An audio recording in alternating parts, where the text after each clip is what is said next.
अस्सलाम वालेकुम। उम्मीद करती हूँ आप सब ठीक होंगे, अपने अपनी ज़िंदगी में खैर आफियत से होंगे।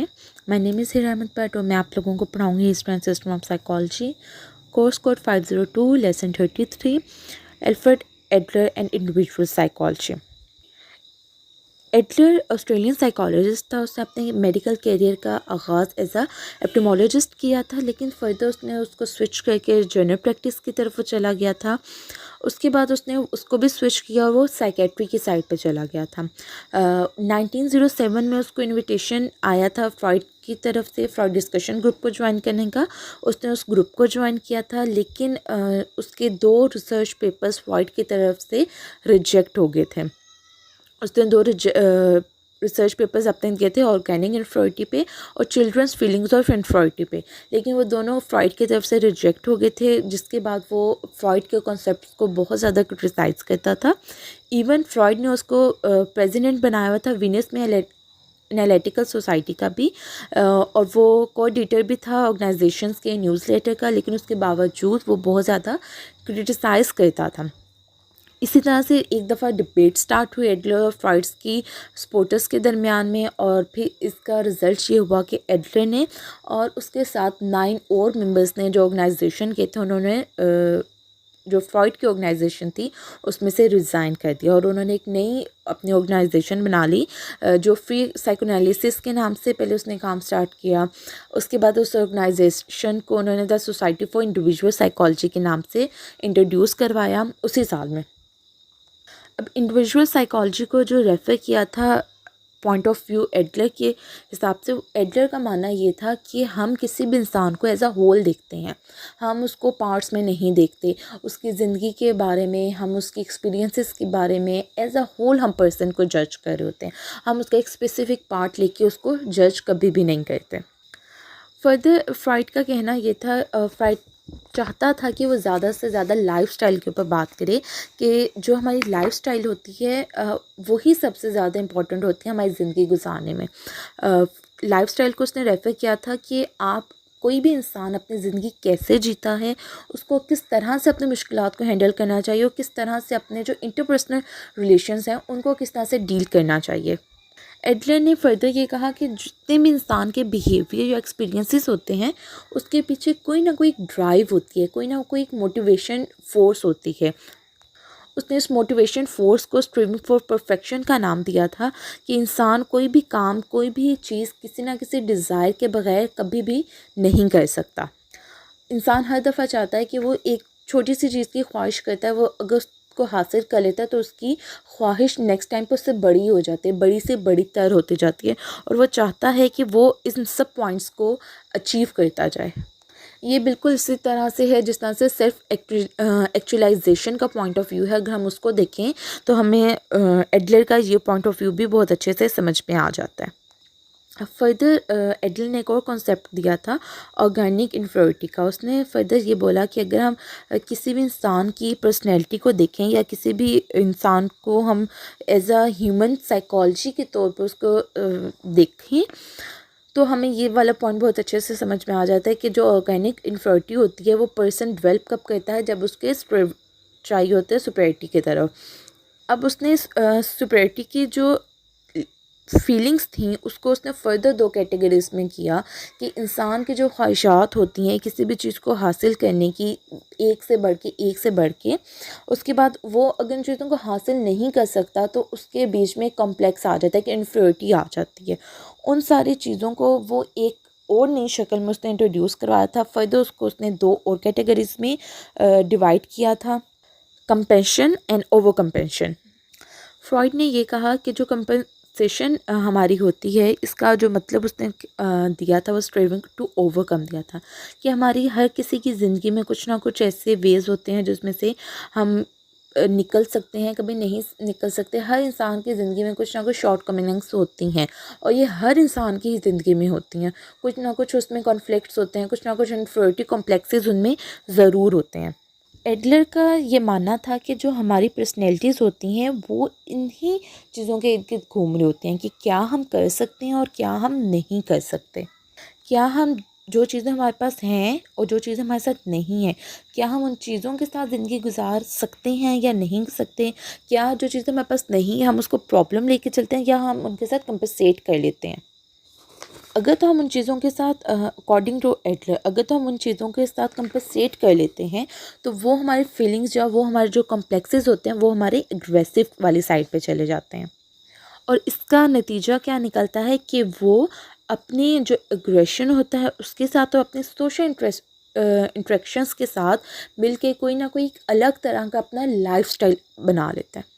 अब किसी भी इंसान की जो मेंटल डिजीज़ है उसको भी अगर हमने जज करना हो तो हम अकॉर्डिंग टू एडलर हम इस चीज़ को उसके लाइफस्टाइल से भी जज कर सकते हैं।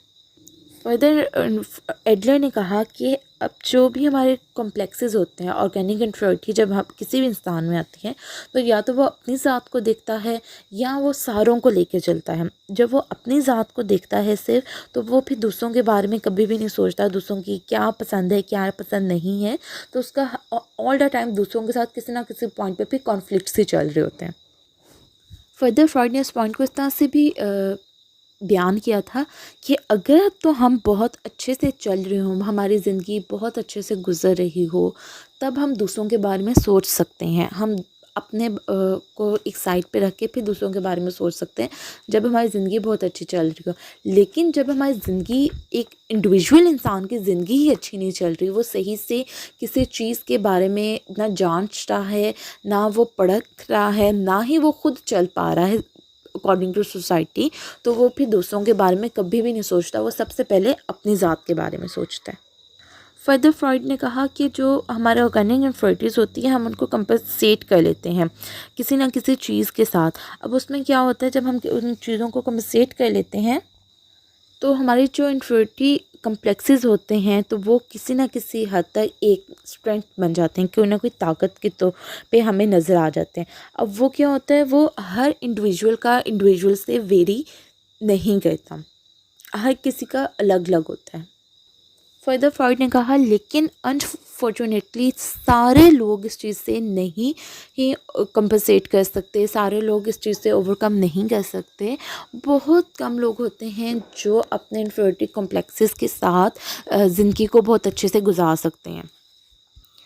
एडलर की जो थेरेपी थी वो कंसिस्ट करती थी a good human relationship between patient and doctor, direct conversation, dream interpretation, analysis of childhood memories, like and dislike of heroes, body language, sitting, walking, talking, etc। अब इसमें क्या है कि जो एक पेशेंट का और डॉक्टर का रिलेशनशिप है वो बहुत मैटर करता है किसी भी थेरेपी में। ठीक है, आपका जब फर्स्ट टाइम आप किसी से के साथ कन्वर्सेशन कर रहे हो और आपकी वॉइस टोन या आपका बॉडी एक्सप्रेशन या आपकी उसकी देखने की नज़र ऐसी है कि सामने वाला कंफ्यूज हो रहा है, वो आपसे खुल के अपनी प्रॉब्लम शेयर नहीं कर पा रहा, तो आपका वहीं पे वो क्लाइंट स्टॉप हो जाता है, वो नेक्स्ट टाइम क्लाइंट नहीं आता। सेकेंड, उसने कहा कि डायरेक्ट कन्वर्सेशन करनी है। आपने कभी भी किसी भी क्लाइंट से अपने से इनडायरेक्ट कन्वर्सेशन नहीं करती। नहीं, इनडायरेक्ट कन्वर्सेशन क्या होती है कि हम उससे किसी और की बात का जिक्र करके फिर उससे बात करनी, क्या पता वो हमें ये बात बता दे। बहुत से केसेस ऐसे होते हैं उसमें हमें करना भी पड़ता है कि क्लाइंट हमें सही से बात नहीं बता रहा होता, तो हमें इधर उधर की बात करके उससे ये बात पूछनी पड़ती है कि जो स्पेसिफिक पॉइंट हम पूछना चाह रहे होते हैं। लेकिन ज़्यादातर 80% हम यही करते हैं कि हम डायरेक्ट कन्वर्सेशन करते हैं। ड्रीम इंटरप्रिटेशन, ये बात मैंने पहले भी रिपीट की थी कि अगर किसी भी इंसान को ड्रीम आ रहा है, हमारे जो थेरेपी का टाइम पीरियड है, काउंसलिंग सेशंस जब हम उसको दे रहे हैं, उस टाइम पे अगर उसको कोई ड्रीम आ रहा है तो उनकी इंटरप्रिटेशन करना आसान है। लेकिन अगर उसे ड्रीम्स ही नहीं आ रहे तो उसकी इंटरप्रिटेशन करना मुश्किल हो जाएगा। चाइल्डहुड मेमोरीज़ बहुत इंपॉर्टेंट होती हैं किसी भी इंसान के ज़िंदगी में। बेशक वो अडल्ट हो जाए, बेशक वो ओल्ड एज में चला जाए, जो उसकी चाइल्डहुड मेमोरीज़ होती हैं वो बहुत से उस पर निशान छोड़ जाती हैं। जो हमारी जो पर्सनैलिटी बाद में बनती है वो भी हमारे चाइल्डहुड के ऊपर ही बनती है। अब वो उन मेमोरीज़ को जज करना बहुत ज़्यादा ज़रूरी हो जाता है। फर्दर उसने कहा कि likes and dislikes of heroes, जो इन लोगों को वो पसंद करता है, जिनको वो अपना हीरो कंसीडर करता है, उनके लाइक और डिसलाइक्स को हमने देखना है कि अब हीरो तो उसने उनको मान लिया, किन बेसिस पे उसने हीरो माना था उन्हें। फर्दर जो बॉडी लैंग्वेज हमारी है, हमारी सिटिंग वॉकिंग, ये बात मैं पहले भी कह चुकी हूँ कि ये वाली चीज़ें हमारी बहुत इंपॉर्टेंट होती हैं, क्लाइंट की भी और थेरेपिस्ट की भी।